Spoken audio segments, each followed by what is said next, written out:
BC's fishing industry has been and is one of the most prominent in its economy. Since before Europeans arrived in Canada, the numerous and diverse Aboriginal tribes of Western Canada lived with fishing as a core part of their lives. They fished for food, used it for trade, and even integrated them into their mythology and stories. It was the Aboriginals, in fact, that taught the Europeans how to cure fish to prevent spoilage.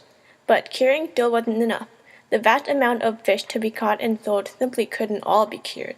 The solution?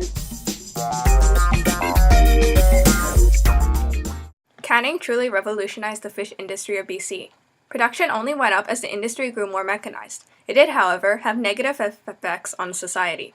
For one, startup costs increased dramatically. As well, the amount of workers needed went from 50 to a fish cleaning team to only 2. Discrimination also emerged as immigrants, mostly Chinese ones, were paid 33 to 50% less than their Caucasian counterparts. The fish industry back then certainly had its faults, but the benefits for the BC economy were enough to look past it, and the need for canned fish during the World Wars also made it necessary.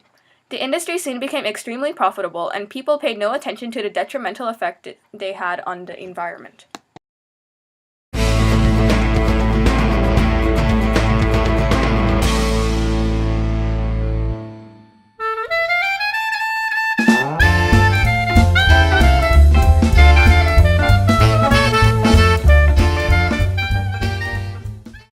But by the 1990s, a problem was largely apparent.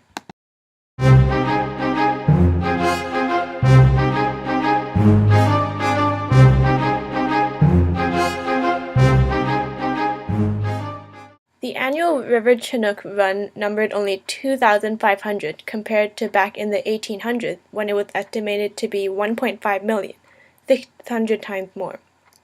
The survival rate of the salmon that spawned also went from 20% to only 2%. What caused this dramatic change?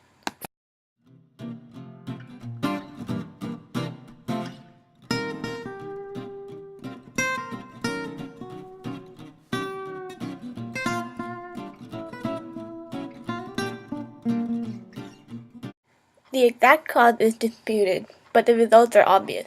Because of this, bylaws were made to limit fishing in an effort to restore the salmon stocks, salmon being the most profitable and caught in the BC fishing industry. As a result, sport fishing and aquaculture, farmed fish, have both grown more profitable than the traditional fishing industry.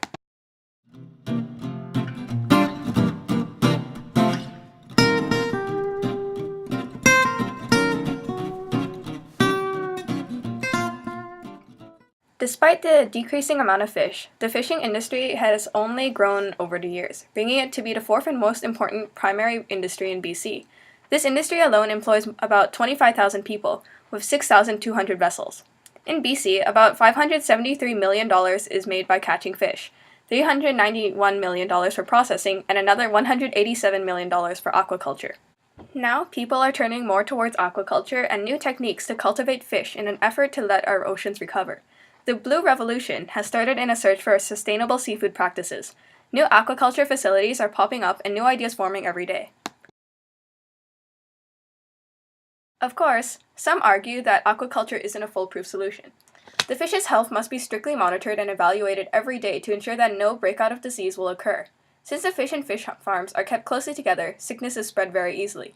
There is also the risk that farmed fish could spread contagion to wild fish, as well as some argue that the taste of farmed fish is of lower quality than of wild ones.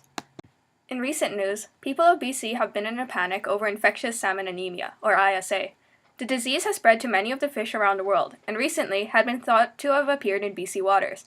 It was first reported that the disease had been found in the fins of 4 fish, but it was later retracted as an overreaction and that the disease has yet to arrive here. Along with fish farms, there is also a new novel concept of aquaponics. It is a clever idea used to maximize efficiency by raising fish and plants at the same time. The water the fish live in is kept fresh by the plant's photosynthesis. The nitrogenous wastes of the fish are converted into nitrites by nitrifying bacteria and then used as fertilizer by the plants. Already, there is one facility using this technique in Oregon, and while the process is costly, it also shows much promise in that it saves a lot of water and has room for improvement and fine-tuning. With many new techniques popping up around the world, the fishing industry is far from its end. There are huge differences between now and the past. Now, more than ever, we're relying on science in our food production. Compared to the past, we also know a lot more about why we need sustainability. Where and how we get our fish might change, but the industry will never completely fade away. If efforts to attain sustainability are kept up and faith is put into new innovation, funding into scientific research, then BC's fishing industry will thrive for years to come.